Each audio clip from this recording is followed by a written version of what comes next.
Endi klik orqali ham ehson qilishingiz mumkin. Hanafiy mazhabimiz ulamolari hur, muqim, boy musulmon odamga qurbonlik qilish vojib deganlar. Qurbonlik Alloh taologa yaqinlik hosil qilish uchungina qilinadi.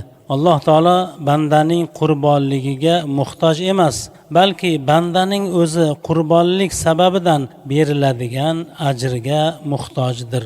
Jobir roziyallohu anhudan rivoyat qilinadi. Nabiy sallallohu alayhi vasallam so'yish kuni 2 shoxli ola, bichma qo'yni so'ydilar.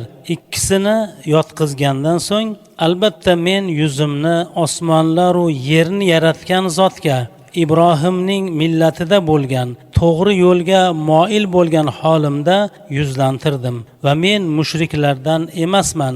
Albatta mening namozim, ibodatlarim, hayot va mamotim olamlarning Robbi Alloh uchundir. Uning sherigi yo'qdir. Ana shunga buyurilganman va men eng avvalgi musulmonlardanman. Ey bor Xudoyo, bu sendan va senga Muhammaddan va uning ummatidandir. Bismillahi Allohu akbar dedilar. So'ngra so'ydilar. Imom Abu Dovud va Imom Ibn Majah rivoyat qilgan. Qurbonlikning ko'plab fazilatlari bor. Insonlar o'rtasida mehr va muhabbatni paydo qiladi, adovatni ketkizadi, qurbonlik qiluvchining martaba va obro'sini ko'taradi, gunohlar to'kilishiga sabab bo'ladi. Qurbonlik qilish boylargagina vojib bo'lganligi kambag'allarga yengillikdir. Shu bilan birga muqaddas dinimizda qurbonlikka qodir bo'la olmagan kambag'allarga ham o'ksitilmaydi.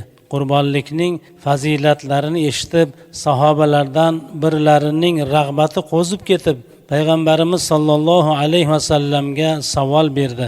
Ey Allohning rasuli, aytingchi, men urg'ochi manihadan o'zga narsa topmasam, uni qurbonlik qilsam bo'ladimi? dedi.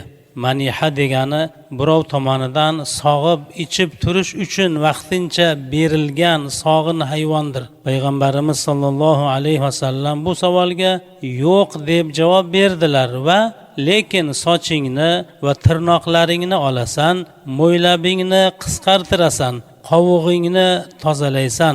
Ana o'shalar Allohning nazdida sening qurbonligingning tugal bo'lganidir dedilar.